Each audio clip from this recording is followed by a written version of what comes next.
হবে না। এই যে মক্কার আবুল আহাব নবীজিকে বলেছিল তাবালাকা ইয়া মুহাম্মদ, তাবালাকা বলেছিল, তাবালাকা, পক্ষান্তরে আল্লাহ পাক আবুল আহাবকে জবাব দিয়েছে তাব্বাত ইয়াদা আবি লাহাবি ওয়া তাব।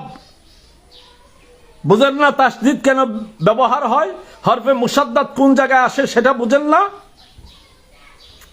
এই আহমদুল্লাহদের মতন কুলাঙ্গার যারা আছে, এই ওয়াহাবি খারিজি সালাফি মৌলবী যারা আছে, তাদের জন্য শক্ত ভাষা প্রয়োগ করা এটা ইমানি দায়িত্ব। জনগণ আপনাকে ভালো বলবে নাকি খারাপ বলবে সেটা দেখার দরকার নাই, আপনাকে কে কতটুকু গ্রহণ করলো সেটাও দেখার দরকার নাই। কারণ যা আল হক ওয়া জাহাকাল বাতিল ইন্নাল বাতিলা কানা যাহুকা।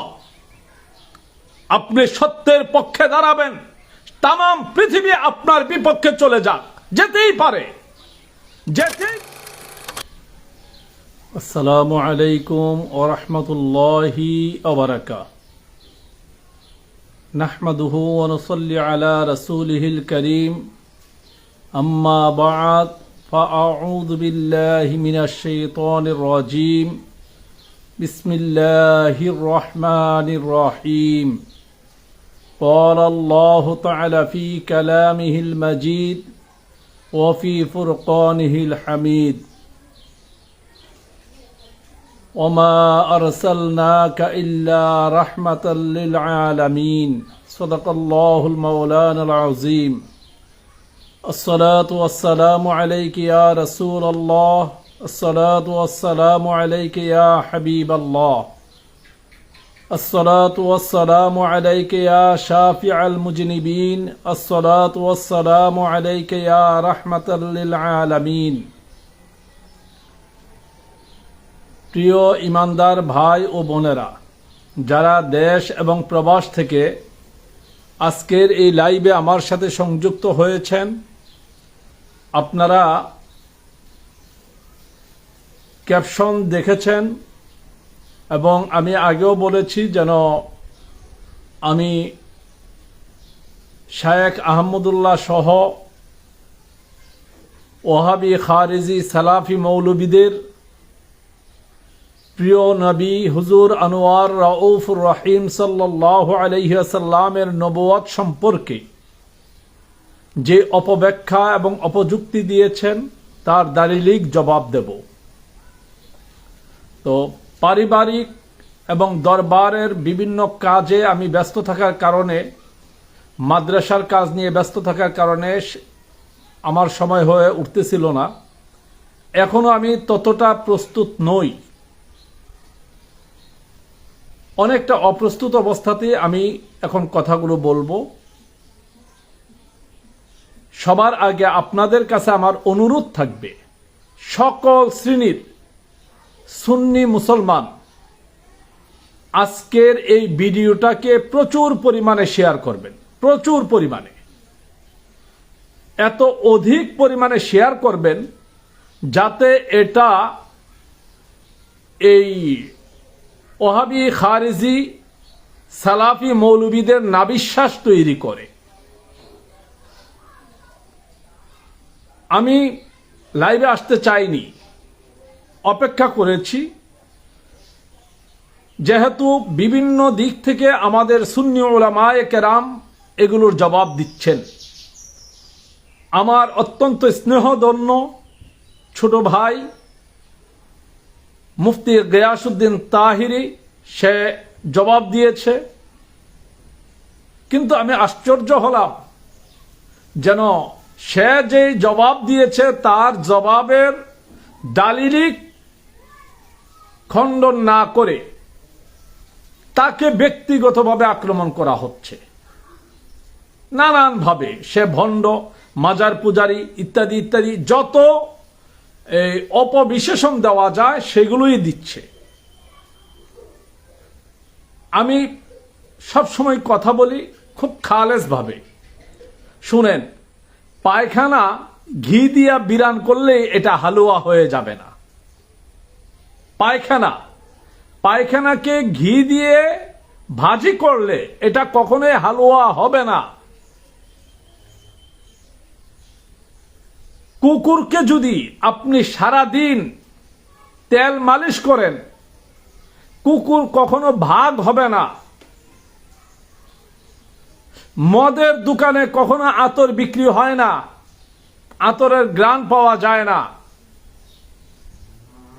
লোহাকে চুমাইলে বাঁকা লোহা কোনোদিন সোজা হয় না। যার যেটা মেডিসিন হুবহু তাকে ওই মেডিসিন দিতে হবে, যে যেখানকার উপযুক্ত তাকে ঠিক ওখানেই নিতে হবে। তা না হলে আপনি তার থেকে আপনার কাঙ্ক্ষিত কোনো কিছুই পাবেন না। এই তথাকথিত হাইব্রিড ডিজিটাল শায়েখ আহম্মক উল্লাহ, এই আহম্মক উল্লুক সহকারে যারা হুজুর আনোয়ার রাউফুর রহিম সাল্লাল্লাহু আলাইহি সাল্লামের ব্যাপারে বিরূপ মন্তব্য করতেছেন, সাবজেক্টটা কি? নবীজি কখন থেকে নবী। তাদের দলিল হলো যেন 40 বছর বয়সে নবীজি নবুয়ত পাইছেন, নবুয়ত লাভ করছেন। এর আগে তিনি নবী ছিলেন না। তারা কোরআনের একটি আয়াতকে এখানে দলিল করেছে, ওয়াজাদাকা দাল্লান ফাহাদা। তার মানে নবীজি পথভ্রষ্ট ছিলেন, গুমরা ছিলেন। নাউযু বিল্লাহি মিন যালিক। আমি এই আবুল হাসান উসামা, তারপর আরো যত মৌলবীরা আছে তাদের বক্তব্যগুলো শুনেছি। সবার নাম ইন্ডিকেট করতে চাচ্ছি না, প্রয়োজন মনে করি না। তারা মনে করতেছে নবীজি পথভ্রষ্ট ছিলেন। ওয়াজাদাকা দাল্লান ফাহাদা, এই আয়াতের দ্বারা তারা প্রমাণ করতে চাচ্ছে যেন 40 বছরের আগ পর্যন্ত নবীজি পথভ্রষ্ট ছিলেন, গুমরা ছিলেন। নাউযু বিল্লাহি মিন যালিক। এই আকীদা কোন মুসলমানের থাকতে পারে না, কোন মুসলমানেরই না।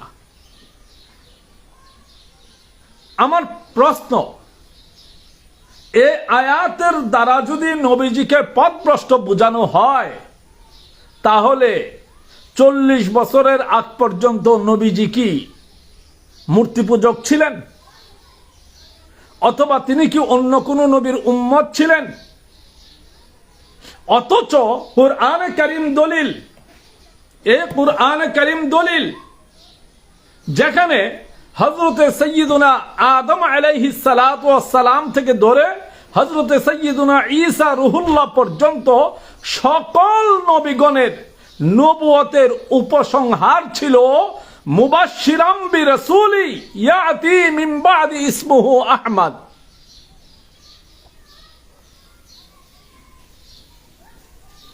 তারা একটা কথা বলতেছে যেন এই কার তাকদিরে কি আছে এটা অনেক আগে থেকেই কোরআনে লেখা আছে, সেই হিসাবে নবীর নবুয়ত লেখা ছিল, কিন্তু তিনি তখন নবী ছিলেন না।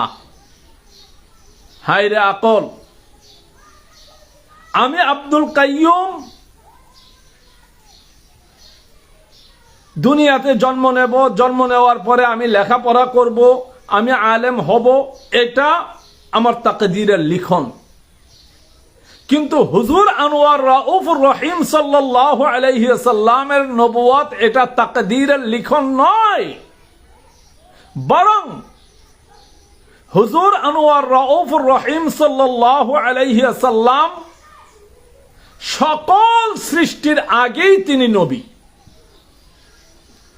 যদিও আল্লাহর হাবিব ওনার নূরানি জবান মুবারকের ভাষায় বুঝিয়েছেন যেন কুনতু নাবিয়্যা ওয়া আদামু বাইনাল মাই ওয়াত তিন, অথবা কুনতু নাবিয়্যা ওয়া আদামু বাইনার রূহি ওয়াল জাসাদ। কিন্তু তা নয়। আপনি দেখেন ইয়াউমুল মিসাকের দিনে, ইয়াউমুল মিসাক এটা হাদিসের দলিল নয়, এটা হাদিসের দলিল নয়। ইয়াউমুল মিসাক এটা হাদিসের দলিল নয়, এটা কোরআনের দলিল। ওয়াইদ আখাযাল্লাহু মিসাকান নাবিয়্যিনা লামা আস্তাইতুকুম, এই আয়াতের ভিতরে লামা আতাইতুকুম, এই আয়াতের ভিতরে ইয়াউমুল মিসাকের যে ঘোষণা, এটা আদম নবীর থেকে নয়, বরং এটা আলমে আরওয়াহ থেকে। তাফসিরে জালালাইন খুলেন, তাফসিরে জালালাইনের মধ্যে সুস্পষ্ট বলা আছে নবীজির একটা নাম হলো আবুল আরওয়াহ, সমস্ত রূহের পিতা। এখন আপনি নবীজিকে কখন থেকে নবী মানবেন? ইয়াউমুল মিসাক থেকে নবী মানবেন না। এই যে আয়াত পড়লেন ওয়াজাদাকা দাল্লান ফাহাদা, এই আয়াতের দ্বারা বুঝাইলেন যেন নবীজি গাফেল ছিলেন, পথভ্রষ্ট ছিলেন, গোমরা ছিলেন। আমি আরেকটা আয়াত আপনাদের সামনে তুলে ধরতেছি, সেটা হলো হযরত সাইয়্যিদুনা বাবা আদম আলাইহিস সালাম দোয়া করেছিলেন, রব্বানা যালামনা আনফুসানা। রব্বানা এটা জমা মুতাকাল্লিম, রব্বানা যালামনা আনফুসানা। এখানে কি আদম আলাইহিস সালাম জালিম ছিলেন? তিনি যালামনা শব্দটা কেন ব্যবহার করলেন? মূলত এটা আদম আলাইহিস সালামের কোন কৃত অপরাধের জন্য নন, তিনি জালিম নন। শুধু আদম নবী কেন, 1 লক্ষ মতান্তরে 2,24,000 পয়গম্বরের কোন নবী জালিম নন, গুনাহগার নন। ওনারা মাসুম, কুল্লু আম্বিয়াও মাসুমুন, সমস্ত নবীগণ নিষ্পাপ। এখন কেউ যদি মনে করে যেন আদম নবী জালিম ছিল, তিনি জুলুম করেছেন, তিনি গুনাহগার ছিলেন, দাউদ নবী জালিম ছিলেন, তিনি জুলুম করেছেন, তিনি গুনাহগার, কেউ যদি মনে করে যেন হযরতে সুলাইমান আলাইহিস সালাম জালিম ছিলেন, তিনি গুনাহ করেছেন, এই ধরনের আকীদা যাদের আছে তারা নিঃসন্দেহে কাফির, নিঃসন্দেহে কাফির। কোন নবীর কোনো গুনাহ নেই। এখানে ওয়াজাদাকা দাল্লান ফাহাদা, এই আয়াতের দ্বারা নবীজিকে বিভোর বোঝানো হয়েছে। হে হাবিব, আপনি আমার প্রেমে বিভোর ছিলেন, মশগুল ছিলেন, তন্ময় ছিলেন। আমি আল্লাহ আপনাকে আমার নিকটে যেই রাস্তা, সেই রাস্তায় আমি আপনাকে ফিরিয়ে এনেছি। আপনার সাথে আমার দেখা হয়েছে, সাক্ষাৎ হয়েছে, কথোপকথন হয়েছে। আমি আপনাকে আমার মতো করে সাজিয়ে নিয়েছি। এর অর্থ এই নয় যেন নবীজি পথভ্রষ্ট ছিলেন। কেউ যদি নবীজিকে পথভ্রষ্ট মনে করে, তাহলে প্রথমত তাকে প্রশ্ন করুন যেন নবীজি কি মূর্তি পূজক ছিলেন কিনা, নবীজি কি কাফির মুশরিক ছিলেন কিনা, নবীজি কি এই আগের যে নবীগণ ছিলেন ওনাদের শরীয়তের অধীন ছিলেন কিনা, বা ওনাদের শরীয়তকে নবীজি মানতেন কিনা, এটা আগে খেয়াল করেন।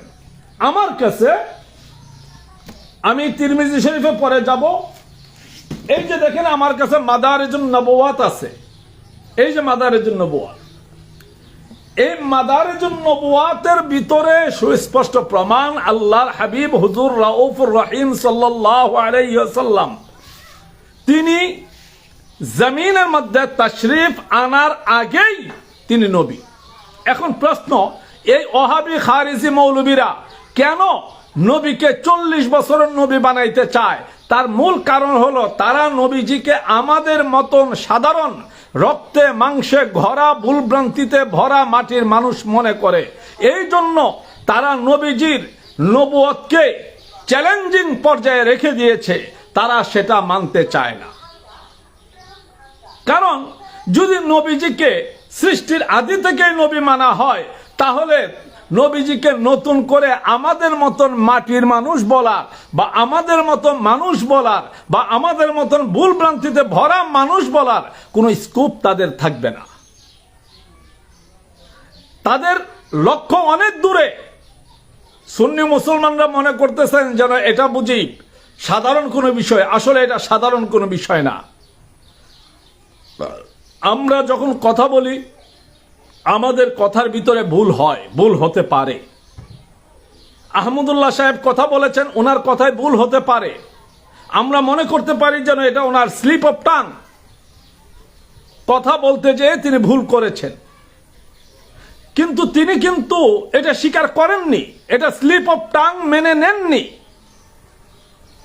বরং এটার সপক্ষে তারা যৌক্তিক কারণ দেখাচ্ছে। যৌক্তিক কারণ দেখাইতে যাইয়া আশরাফ আলী থানভী সাহেব যেখানে নবীজিকে সৃষ্টির আদিতে নবী মানছেন, যেখানে শামসুল হক ফরিদপুরি সাহেব নবীজিকে সৃষ্টির আদিতেই নবী মানছেন, সে জায়গার মধ্যে এই কওমি মৌলবীরা নতুন করে এই আহমদুল্লাহর পক্ষ নিয়ে ইবনে তাইমিয়া এবং মোহাম্মদ ইবনে আব্দুল ওয়াহাব নজদির পক্ষাবলম্বন করে তারা নবীজি 40 বছরের নবুয়ত পাইছেন এটার উপরেই দলিল দিচ্ছে। অথচ হুজুর আনোয়ার রাউফুর রহিম সাল্লাল্লাহু আলাইহি ওয়াসাল্লাম সাধারণ মানুষের মতো করে তিনি জমিনে তাশরিফই আনেন নাই। জন্মগ্রহণ যেটাকে আমরা বলি, মিলাদুন নবী আমরা বলি, মিলাদুন নবীর অর্থ এখানে নবীজির জন্ম নয়, বরং শুভ আগমনকে বোঝানো হয়েছে। এখন অনেকেই বিষয়টাকে ভিন্নভাবে ঘুরানোর চেষ্টা করতেছেন। আপনারা কি মনে করেন এই যে শায়েখ পূজারী যারা আছেন, কিসের শায়েখ পূজারী?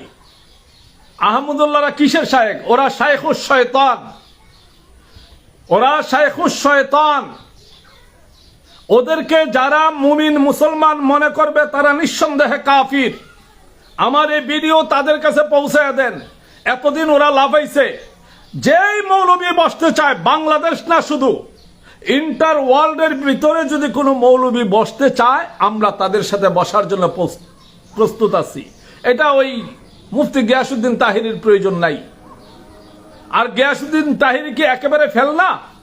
শেখ কাদরিয়া তৈয়বিয়া থেকে কামিল ফার্স্ট ক্লাস ফার্স্ট, আল্লাহ পাক তাকে সুন্দর কণ্ঠ দিয়েছেন, সে নাচ গাচ্ছে, এটাকে আপনারা তাকে বাউল শিল্পী বানাই দিলেন। সে বাউল শিল্পী হইল কিভাবে? সে বাউল শিল্পী হইল কিভাবে? তাকে মাজার পূজারী বানিয়ে দিচ্ছেন। মাজার পূজারী শব্দের অর্থ কি? এই ধরনের ল্যাঙ্গুয়েজ গুলো, এই ধরনের ভাষাগুলো কেন ব্যবহার করেন? ও সাধারণ মানুষকে বিভ্রান্ত করার জন্যে। মুফতি গিয়াসউদ্দিন তাহিরের যতটুকু ইলম আছে, আহমদুল্লাহর মতন মৌলবী আরো 10 বার তার সামনে যেতে পারবে না। মুফতি গিয়াসউদ্দিন তাহিরিরা যতটা ভাই আছে প্রত্যেকটা আলেম, তার বাবা আলেম, তাদের পরিবার আলেম।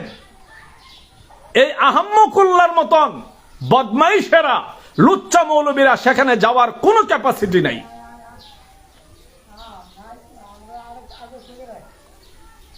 কি মনে করেন আপনাদেরকে কথা বলার মতন কোন সুন্নি আলেম নাই? সমস্ত সুন্নি আলেমদেরকে আমি দেখতেছি, ওনারা খুব নম্র ভাষায়, ভদ্র ভাষায়, মার্জিত ভাষায়, শালীন ভাষায় কথা বলার চেষ্টা করতেছেন, যাতে করে বিষয়টা আপনারা ভুলটা বুঝতে পারেন। কিন্তু দেখলাম চুরে না শুনে ধর্মের কাহিনী। এই ইমান চোরেরা কোনোদিন ভালো হবে না। বাঁকা লোহাকে চুমাইলে সোজা হয় না। সবাইকে আপনি যদি সুন্দর ভাষা দেন সেটা হবে না। এই যে মক্কার আবুল আহাব নবীজিকে বলেছিল তাবালাকা ইয়া মুহাম্মদ, তাবালাকা বলেছিল, তাবালাকা। প্রক্ষান্তরে আল্লাহ পাক আবুল আহাবকে জবাব দিয়েছে তাব্বাত ইয়াদা আবি লাহাবি ওয়া তাব। বুঝেন না তাসদীদ কেন ব্যবহার হয়? হরফে মুসাদ্দাদ কোন জায়গায় আসে সেটা বুঝেন না? এই আহমদুল্লাহদের মতন কুলাঙ্গার যারা আছে, এই ওয়াহাবি খারিজি সালাফি মৌলবী যারা আছে, তাদের জন্য শক্ত ভাষা প্রয়োগ করা এটা ইমানি দায়িত্ব। জনগণ আপনাকে ভালো বলবে নাকি খারাপ বলবে সেটা দেখার দরকার নাই। আপনাকে কে কতটুকু গ্রহণ করলো সেটাও দেখার দরকার নাই। কারণ যা আল হক ওয়া জাহাকাল বাতিল ইন্নাল বাতিলা কানা যাহুকা। আপনি সত্যের পক্ষে দাঁড়াবেন, তাম পৃথিবী আপনার বিপক্ষে চলে যাক, যেতেই পারে, যেতেই পারে। সতী নারী সবার মন রক্ষা করতে পারে না। সতী নারী সবার মন রক্ষা করতে পারে না, কারণ সতী নারীর স্বামী একজন। সবার মন যে রক্ষা করতে পারে সে অসতী নারী। মুমিন কখনো সবার প্রিয় পাত্র হতে পারে না। সবার প্রিয় পাত্র যারা হয় তারা হলো মুনাফিক, সবার তালে তালে নাচে। সমাজে নরম ভাষায় কথা বলার নাম কি ইমানদার? মোটেই না। যখন আল্লাহর হাবিবের শান ও আজমতের উপরে কটাক্ষপাত আসবে, নবীজির নবুয়তকে চ্যালেঞ্জ করা হবে, তখন আপনি যদি বলেন যে না এখানে মার্জিত ভাষায় কথা বলতে হবে, আমি বলবো আপনার ইমানের মধ্যে দুর্বলতা আছে। আমাদের অনেক সুন্নি আলেমদেরকে আমি দেখতেছি, ওনারা বুঝাইতে চাচ্ছেন যে না একটু আমরা নরম ভাষায় কথা বলবো, জনগণ এটা মেনে নিবে। মোটেই না, মোটেই না। আমাদেরকে কেউ অর্থ দেয় না। আমার এই ভাঙ্গা টিনের ঘর এটা সবাই চিনে, সারা বাংলাদেশ চিনে। আমি কাহারও থেকে কোনো দাদন খাই না। হক যা তা আমার জীবনের বিনিময় হলেও বলবো। আপনি নবীজিকে কখন থেকে নবী মানবেন? নবীজির দুনিয়াতে আসার পরে 40 বছর পরে এরপরে নবী হইছেন। এটাই যদি নবুয়তের দলিল হয়, আমি তো আগেই বলেছি, তাহলে আপনাকে বলতে হবে নবীজি আগে কি ছিলেন? তিনি কি কাফির মুশরিক ছিলেন? আরে আল্লাহর হাবিব জমিনে যখন তাশরিফ আনেন নাই, জমিনে না, তিনি যখন মাতৃগর্ভে, তখনও তো তিনি নবী। যখন তিনি আলমে আরওয়ার মধ্যে, তখনও তো তিনি নবী। আপনি নবী চিনলেন কিভাবে? আপনি বলতেছেন কালিমা পড়লেই মুসলমান, লা ইলাহা ইল্লাল্লাহু মুহাম্মাদুর রাসূলুল্লাহ, এটা জবানে বললেই মুসলমান। মুসলমান এত সহজ নয়। নবীজির নবুয়ত 40 বছর বয়সে প্রকাশ করা হয়েছে। কেন? যেমন একটা উদাহরণ দেখেন, ইমাম মাহদী জমিনে তাশরিফ আনবেন। ইমাম মাহদী জমিনে তাশরিফ আনবেন। এখন কি উনি দুনিয়াতে আসার 40 বছর পরে ইমাম মাহদী হবেন, নাকি এখনো তিনি ইমাম মাহদী আছেন? উনার প্রকাশ ঘটবে 40 বছর বয়সে, প্রকাশ। তার অর্থ এই নয় যেন তিনি 40 বছর বয়সে ইমাম মাহদী হবেন। নবীজি সৃষ্টির আদিতেই নবী, এটা তো নবীজি নিজেই বলে দিয়েছেন। আমি কোরআনে কারীমের যে আয়াত পড়েছি, ওমা আরসালনাকা ইল্লা রাহমাতাল লিল আলামিন, এই আয়াতের দ্বারা কি বোঝায়? আল্লাহ পাক যখন থেকে রব, যত আলমের জন্য রব, যত দিনের জন্য রব, নবীজি তত সময়ের জন্যই রহমত। তাহলে সৃষ্টি কি কখনো রহমত ছাড়া ছিল? আগে আল্লাহ রহমত তৈরি করেছেন, তারপরে সৃষ্টিকে তৈরি করেছেন। কারণ রহমত ছাড়া সৃষ্টি টিকতে পারবে না।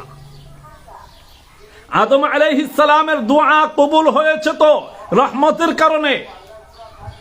নূহ আলাইহিস সালামের দোয়া কবুল হয়েছে রহমতের কারণে। ইউনূস আলাইহিস সালামের দোয়া কবুল হয়েছে রহমতের কারণে।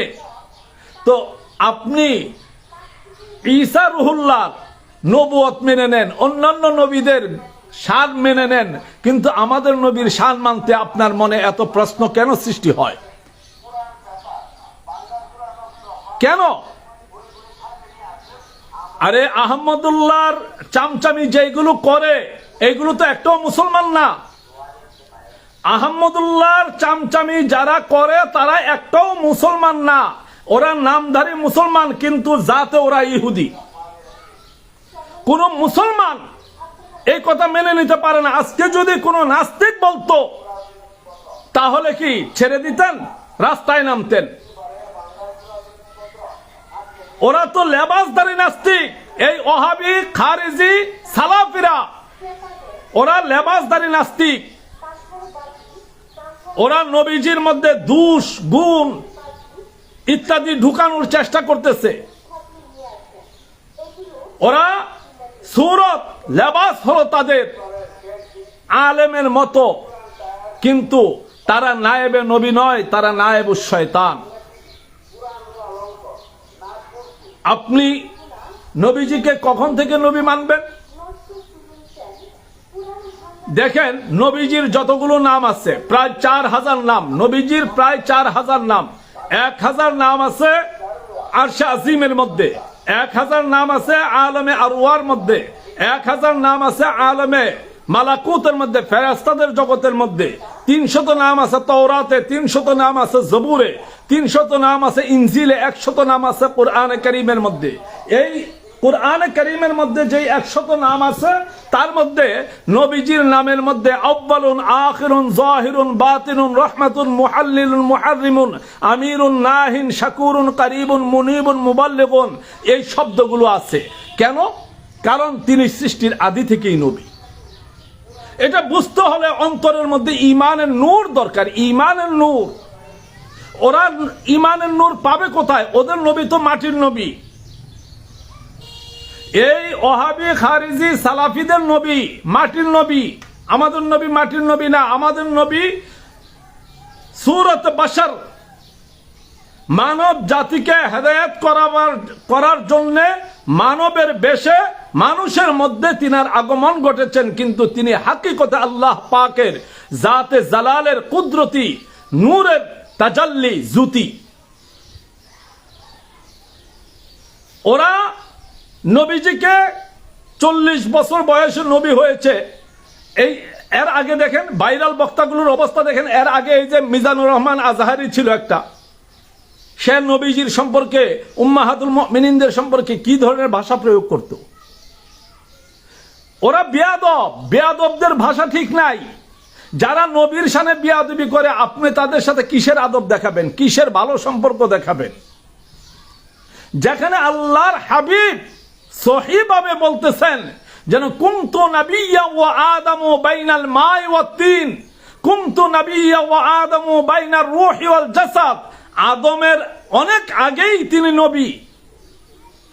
আজকে ইয়াউমুল মিসাকের দিনে যিনি নবী, যিনার নবুয়তের ঘোষণা মিসাকের দিনে আল্লাহ পাক সমস্ত নবীগণ থেকে নিয়েছেন, আপনি আজকে আইসা হাইব্রিড মৌলবী হয়ে আপনি বলতেছেন যেন নবীজি এই 40 বছর বয়সে নবুয়ত পাইছেন, এর আগে তিনি নবী ছিলেন না। ওনার এর আগের যে জিন্দিগি 40 বছরের জিন্দিগি, সেটা আমাদের অনুকরণীয় না। আরে গর্দব, আরে তোমাকে গর্দব বলা উচিত না। উলাইকা কাল আনআম বাল হুম আদাল। তোমরা যারা নবীর সম্পর্কে এই আকীদা পোষণ করো, তোমাদেরকে চতুষ্পদ জন্তু জানোয়ার বলা যাবে না, শিয়াল কুকুরও বলা যাবে না। তোমরা উলাইকা কাল আনআম বাল হুম আদাল, তোমরা চতুষ্পদ জন্তু জানোয়ারের চাইতেও নিকৃষ্ট। যখন দাত্রী মাতা হালিমার ঘরে নবীজি গেলেন, সেদিন তো কোরআন ছিল না, আহম্মকুল্লাহর বাপের জন্ম হয় নাই। শিশু নবীকে ইনসাফ শিক্ষা দিয়েছেন কে? কে? আল্লাহর হাবিব যখন মাতৃগর্ভে ছিলেন, তখন আল্লাহর হাবিবকে প্রোটেকশন করেছিলেন কে? আল্লাহর হাবিব জমিনে আসার সময় হযরতে আসিয়া থেকে ধরে, মা হাওয়া থেকে ধরে, ওনারা যা আসলেন, কার জন্য আসলেন? আব্দুল্লাহর ছেলে মুহাম্মদের জন্য, নাকি নবীর জন্য, রাহমাতুল লিল আলামিনের জন্য?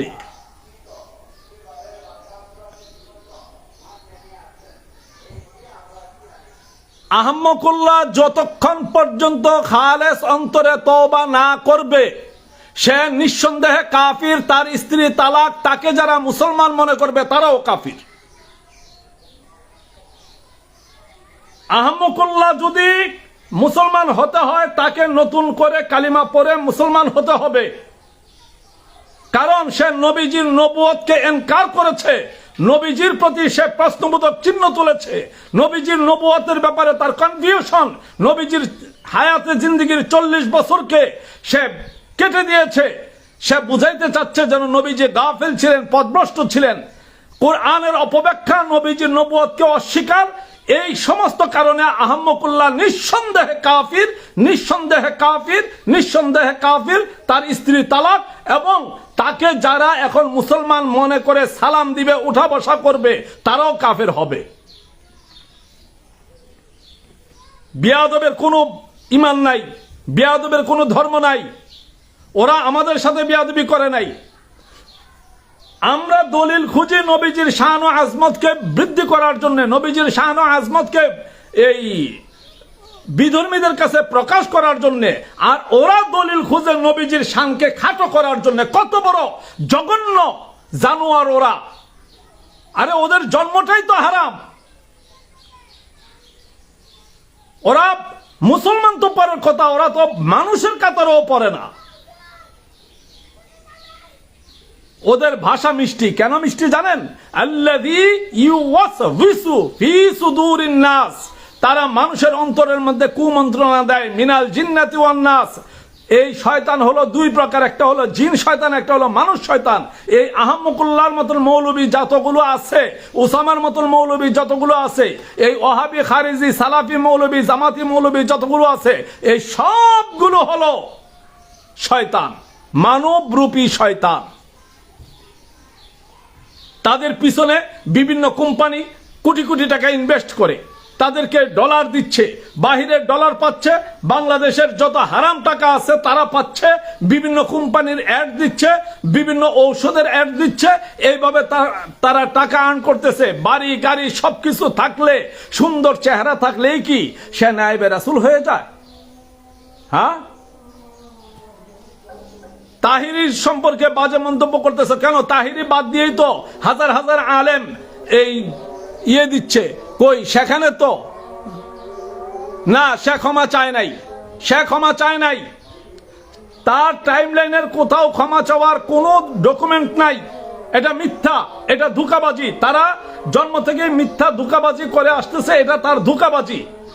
সে যদি ক্ষমা চাইতে হয় তাহলে সে প্রকাশ্য ভিডিও দিয়ে স্পষ্ট ভাষায় সে বলতে হবে যেন আমি আল্লাহর হাবিবের শান সম্পর্কে যে কথা বলেছি সেটা আমার ভুল হয়েছে, আমি এটার জন্য খালেস ভাবে তওবা করতেছি, আমি নবীজির কদমে মাফ চাই, আল্লাহ পাক যাতে আমাকে মাফ করেন। এইভাবে তাকে প্রকাশ্যভাবে ভিডিও দিয়ে কথা বলতে হবে। আর তার আগ পর্যন্ত সে কাফের থাকবে, তাতে কোনো সন্দেহ নাই, কোনো সন্দেহ নাই। যদি বলেন যেন গভর্নমেন্ট তার পক্ষে চলে যাবে, বড় বড় নেতারা তার পক্ষে চলে যাবে, কোনো কিচ্ছু করার নাই। কোরআন এবং সুন্নাহ কাহারো বাপ দাদার সম্পদ না, যেন তার আইন মোতাবেক এ কোরআন সুন্নাহ চলবে। কোরআন যে কোরআন, তার আইডেন্টিফিকেশন করেছেন নবীজি। কি বলেন? কিছু ইংরেজি ভাষা বলতে পারলে, এই আধুনিক কিছু ভাষা চর্চা করলে সে বড় মৌলবী হয়ে যায়, বড় আলেম হয়ে যায়। হ্যাঁ, যারা তাকে ফলো করতেছে এগুলোর ব্রেনের মধ্যে শয়তান প্রস্রাব করে দিয়েছে। আপনি ঈসা নবীকে কখন থেকে নবী মানেন? উনি 33 বছর বয়সে দুনিয়া থেকে চলে গেছেন, অর্থাৎ উনাকে আসমানে উঠাই নেওয়া হয়েছে, তখন ওনার বয়স ছিল 33 বছর। তাহলে এখন বলেন ঈসা নবী কখন থেকে নবী? আপনি যদি বলেন যেন ঈসা নবী মায়ের গর্ভে থেকেই নবী, তাহলে আমার প্রশ্ন, ঈসা নবীর চাইতে আমার নবীর শান বেশি নাকি কম? সমস্ত নবীগণের যত শান, সমস্ত নবীগণের যত মুজিজা, সবকিছু আমার নবীর মধ্যে ছিল। সবকিছু, আদম থেকে ঈসা রুহুল্লাহ পর্যন্ত সব নবীরই, কোন নবীর একটা, কোন নবীর দুটা, কোন নবীর তিনটা, কোন নবীর চারটা, কোন নবীর পাঁচটা, কোন নবীর 6, কোন নবীর 7, কোন নবীর 8, কোন নবীর 9। 9টার উপরে কোন নবীর কোন মুজিজা নাই। কিন্তু আমার নবী হায়াতুন নবী, জিন্দা নবী, নূরে খুদা, নূরে মুজাসসাম সাল্লাল্লাহু আলাইহি ওয়াসাল্লামের গোটা হায়াতে জিন্দেগিতে 63,000 মুজিজা রয়েছে। এই যে খাসাইসুল কুবরা, আল্লামা ইমাম জালালউদ্দিন সুয়ুতী রাহমাতুল্লাহ আলাইহি ভালোভাবে পড়েন এগুলো। নবীর শান যে কিতাবে আছে ওইগুলো পড়বেন না। কারণ বাংলাদেশের মধ্যে কিছু লোক আমি পাই, আমি তো গ্রাম অঞ্চলে থাকি, আমি কিছু লোক পাই যারা আতরের গ্রান সহ্য করতে পারে না, মগার টয়লেটের গ্রান সহ্য করতে পারে। এই সমস্ত বদমাইশ মৌলবীরা, তারা নবীর শান সহ্য করতে পারে না, তারা ইহুদি নাসারাদের অনুকরণ করতে পারে। ওই ক্রিকেট খেলে দেখবেন ওদের অনেকগুলো ছবি আছে, ক্রিকেট খেলে প্যান্ট শার্ট পরে, ওইগুলোর বেলা তারা ঠিক আছে, একবারে আধুনিক আলট্রা মডার্ন মৌলবী। নাজায়েজের প্রশ্নে যাব না, কিন্তু সে তো একজন হাদি, তার জন্য নাজায়েজ। প্যান্ট শার্ট নাজায়েজ কিনা, ক্রিকেট নাজায়েজ কিনা আমি সেখানে যাচ্ছি না, কিন্তু সে একজন হাদি, তার জন্য নাজায়েজ যখন সে হাদি হিসাবে মাঠে বক্তব্য দেয়। এখন আমাদের কি অবস্থা? আমাদের কিছু সুন্নি বাটপার সুন্নি, লেবেলদারি সুন্নি, রূপ বদলাই না সুন্নি, তারাও দেখি মাঝে মধ্যে ওদেরকে হাইলাইটস করে। কেন? কারণটা কি? সে কোন কোম্পানির ব্র্যান্ড অ্যাম্বাসেডর হতে পারে, কিন্তু সে আমাদের জন্য কোনো মুতাবার গ্রহণযোগ্য ব্যক্তি নয়, সে আমাদের কোনো আকাবির নয়, সে ইসলামের বিধানে ইসলামের নীতি নির্ধারক নয়।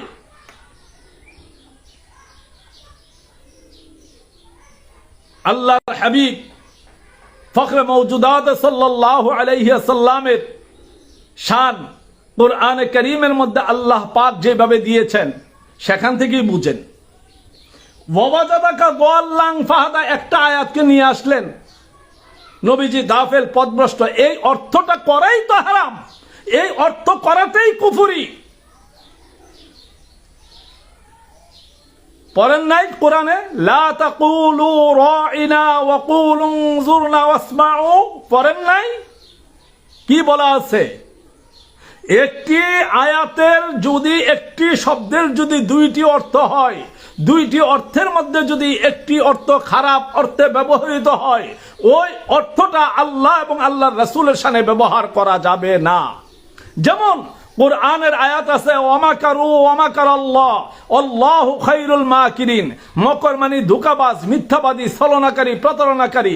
এখন বলবেন কি যেন আল্লাহ ধোঁকাবাজ, মক্কর? অর্থ করতে পারবেন মৌলভী সাহেব? আছে ওই হিম্মত? আমরা জানি নাহনু শব্দটা জমা মুতাকাল্লিম, কিন্তু আল্লাহ পাক এক জায়গায় বলেছেন কুল হু আল্লাহু আহাদ।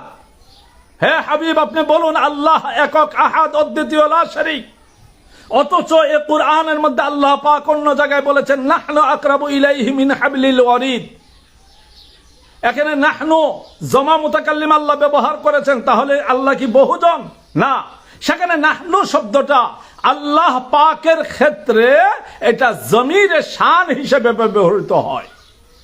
এখানে ওয়াজাদাকা দাল্লান ফাহাদা, এখানে দাল্লুন শব্দটা নবীজির ক্ষেত্রে বিভোর, তন্ময়, মশগুল, প্রেমে বিভোর যিনি, সেই অর্থে ব্যবহৃত হয়েছে।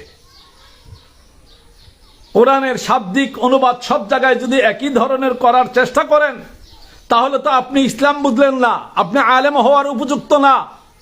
আলেম হতে গেলে যেই ধরনের জ্ঞান লাগে, প্রজ্ঞা লাগে, নাহবু, সরব, উসুল, বালাগাত, মান্তিক বুঝতে হয়, এগুলো তো আপনার মধ্যে নাই।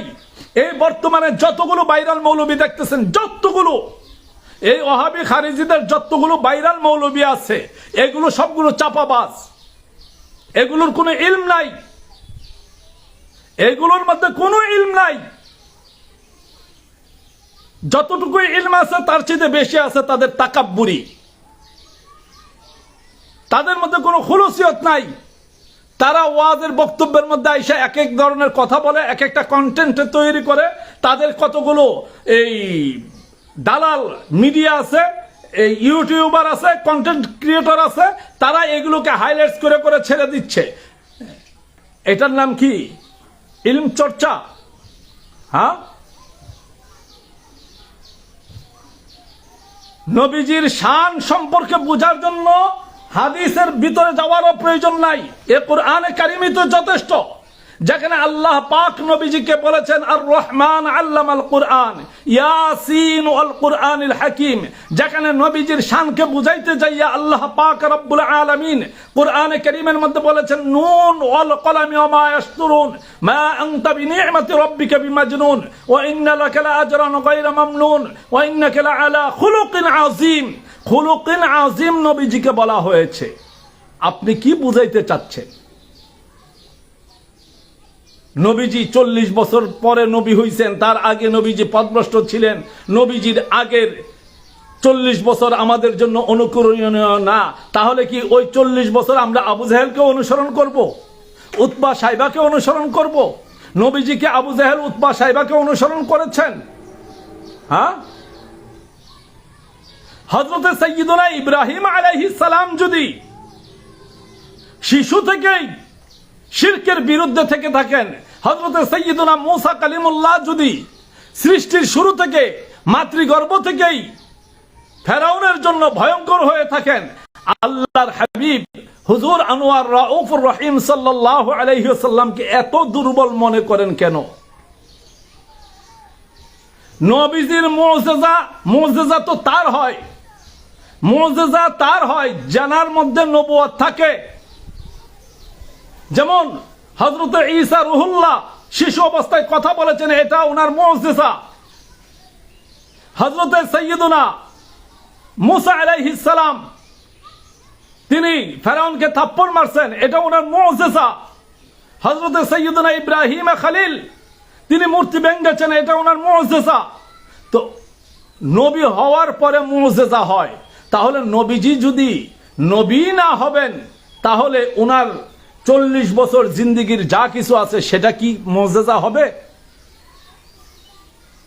কি বুঝাইতে চান?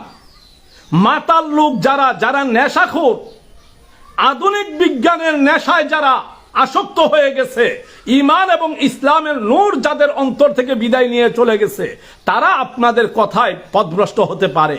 কিন্তু মনে রাখবেন, শিয়ালের দল যত লম্বা চূড়াই হোক, শিয়ালের দল যতই বড় হোক, একটা মাত্র সিংহের গর্জনে তাদের ঘুম নষ্ট হয়ে যায়।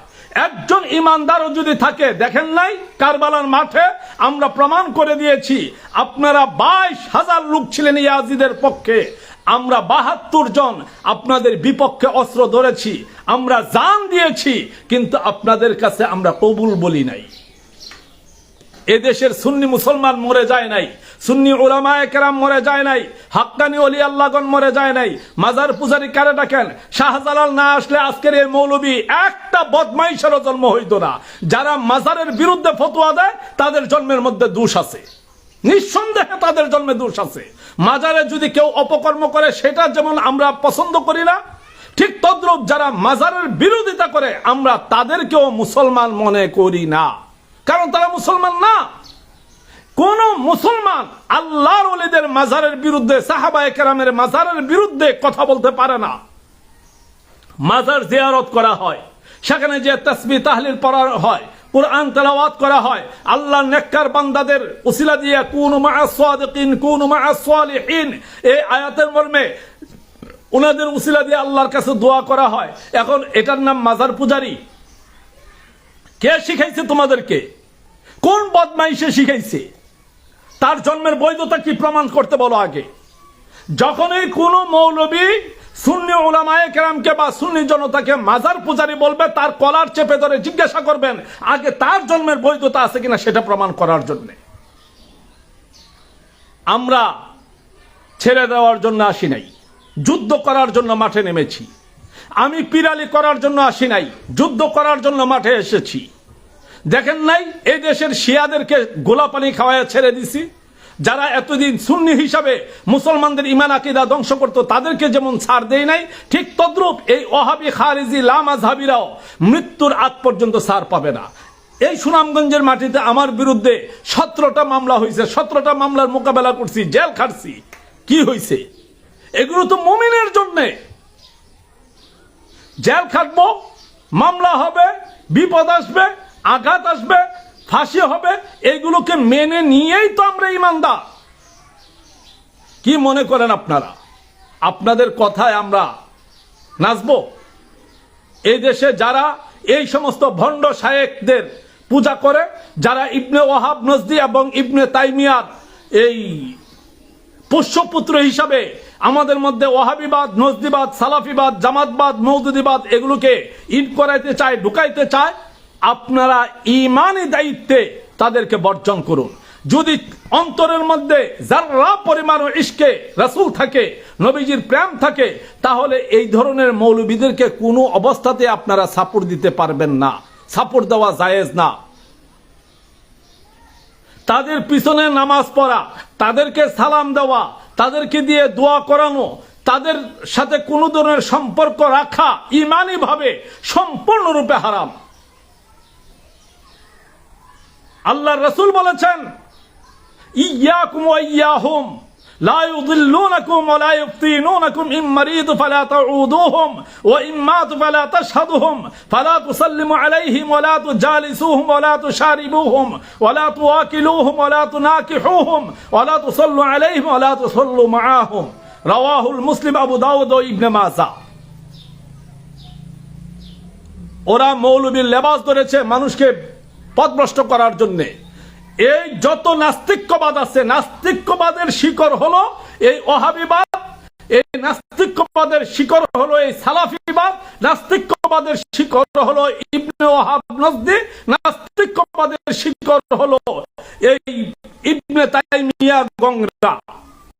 ওদেরকে যারা অনুসরণ করে, যারা আমাদের দেশের মধ্যে সুন্দর লেভেল লাগাইয়া আমাদেরকে পথভ্রষ্ট করার, সাধারণ মানুষকে বিভ্রান্ত করার চেষ্টা করে, তাদেরকে আপনারা বয়কট করেন। এটা আপনাদের ঈমানী দায়িত্ব। একটা কথা মনে রাখবেন, হাসরের ময়দানে কোনো শায়েখ আপনাকে নাজাত দিবে না, কোন শায়েখের দ্বারা আপনি পার পাবেন না। যদি জান্নাতে যেতে হয় তাহলে রাহমাতুল লিল আলামিনের রহমতের নজর, দয়ার কদমে দয়া শাফাআত আপনার প্রয়োজন হবে। বিদায় নবীজির শানে যদি জগতের সবচেয়ে শক্তিশালী ব্যক্তি মক্কা মদিনার ইমামও যদি যারা পরিমাণ বিয়াদবি করে, তাহলে ওই ব্যক্তি নিঃসন্দেহে কাফির হবে, নিঃসন্দেহে কাফির হবে, নিঃসন্দেহে কাফির হবে। তার সাথে মুসলমানদের উঠা বসা, চলা ফেরা, খাওয়া দাওয়া, সালাম কালাম সম্পূর্ণরূপে হারাম। তাহিরি সাহেবকে চ্যালেঞ্জ করেন কেন? উনি তো একা বলে নাই। আমি এখন লাইভ ভিডিও দিলাম, কারণ আমি এডিটিং বুঝি না, আমার এখানে এডিট করার মতন কেউ নাইও, আমি নিজেও বুঝি না, আমার পরিবারের কেউ নাই।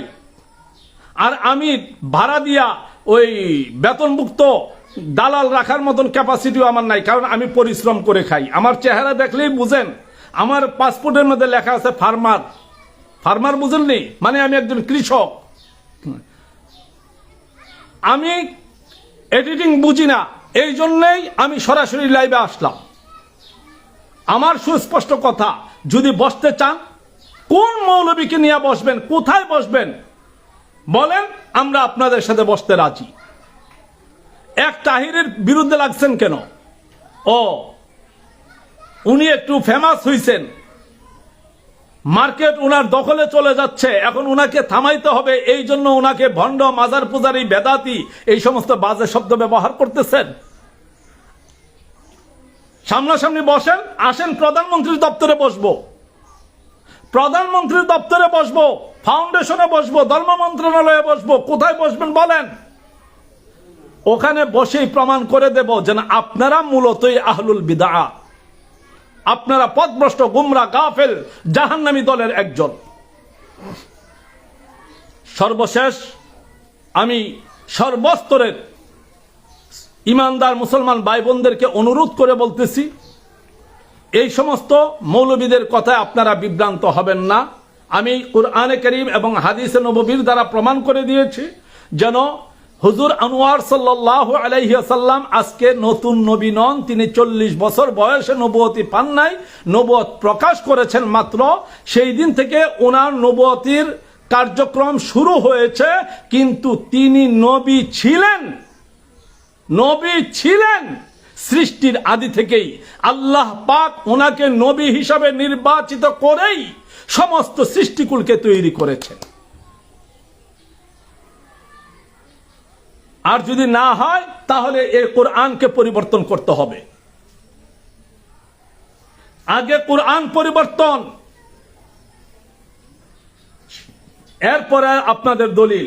আপনি তিরমিজি শরীফের যে হাদিসটা কুনতু নাবিয়্যা ওয়া আদামু বাইনার রূহি ওয়াল জাসাদ, আমি এতগুলো খুলে দেখানোর মতন সময় আমার নাই, একটার পর একটা পার্ট টু পার্ট দেখানোর মতন সময় নাই। এই জন্য আমি টাইমলাইনে পোস্ট করে দিয়েছি। একবারে তাহিরি যখন ঘোষণা দেয়নি তার আগে আমি ফতোয়া দিয়ে দিয়েছি যেন সে কাফের, তার স্ত্রী তালাক, তারে যারা মুসলমান মনে করবে তারাও কাফের। প্রিয় ইমানদার ভাই ও বোনেরা, আপনারা তাদের এই ধরনের হাইব্রিড মৌলবীদের থেকে, ডিজিটাল মৌলবীদের থেকে নিজেদের ইমান আকীদাকে হেফাজত করেন, ইমান রাখেন। আল্লাহর হাবিব হুজুর রাউফুর রহিম সাল্লাল্লাহু আলাইহি ওয়াসাল্লাম, তিনি সৃষ্টির আদি থেকেই নবী। 40 বছর বয়সে জাহিরি জিন্দেগিতে ওনার নবুয়ত প্রকাশ পেয়েছে, তিনি দিনের দাওয়াত দেওয়া শুরু করেছেন, কিন্তু তিনার নবুয়ত কর্তন হয় নাই। ওনার নবুয়তের উপরে ভিত্তি করেই সকল নবীগণের নবুয়ত ছিল। আর যারা নবীকে 40 বছরের নবী বানাইতে চায়, তাদের মূল উদ্দেশ্য হলো নবীকে আমাদের মতন সাধারণ মাটির মানুষ মনে করানো, আমাদের মতন ভুলে ভ্রান্তিতে ভরা, আমাদের মতন এই দুর্বল কিসিমের নবী মনে করা, এই ধরনের চিন্তা চেতনা। এবং যখন তারা কুরআনের আয়াত দিয়ে বলবে যেন এই ওয়াজাদাকা দাল্লান ফাহাদা, নবীজি পথভ্রষ্ট ছিলেন, এই কথাটা বলার সাথে সাথে আপনি মেনে নেবেন যেন এই মৌলবী নিঃসন্দেহে কাফের এবং সে ইহুদি নাসারাদের দালাল। ইহুদি নাসারাদের দালাল ছাড়া কেউ নবীজিকে আমাদের মতন সাধারণ মাটির মানুষ মনে করতে পারে না। ইহুদি নাসারাদের দালাল ছাড়া কেউ নবীজিকে পথভ্রষ্ট মনে করতে পারে না। ইহুদি নাসারাদের দালাল ছাড়া কেউ নবীগণকে গুনাহগার মনে করতে পারে না। ইহুদি নাসারাদের দালাল ছাড়া কেউ মুসলমানের ইমানি সত্তা নবী মুহাম্মদুর রাসূলুল্লাহ সাল্লাল্লাহু আলাইহি ওয়াসাল্লামের শান ও আজমতের উপরে আঘাত করতে পারে না। আজকে আমরা নবীজির নাম খেয়ে চুমু দিলে তাদের গায়ে জ্বলে, এটা বেদাত। আমরা দাঁড়ায় নবীজিকে সালাম দিলে তাদের গায়ে জ্বলে, এটা বেদাত। অথচ তাদেরকে যদি আমরা পুঙ্খানু রূপে ধরি, তাহলে দেখা যাবে যেন তাদের জন্ম থেকে মৃত্যু পর্যন্ত পুরোটাই বিদআত। আল্লাহ পাক এই সমস্ত দাজ্জাল, কাজ্জাব এবং ইমান হরণকারী ইহুদি নাসারাদের প্রোডাক্ট, এই হাইব্রিড মৌলবীদের থেকে আমাদের ইমান এবং আকীদাকে হেফাজত করুক। আমিন। ওমা আলাইনা ইল্লাল বালাগ। সবাই এই ভিডিওটা বেশি বেশি করে শেয়ার করে দিবেন। সবার প্রতি আন্তরিক শুভেচ্ছা রইল। আসসালামু আলাইকুম ওয়া রাহমাতুল্লাহি ওয়া বারাকাতুহু।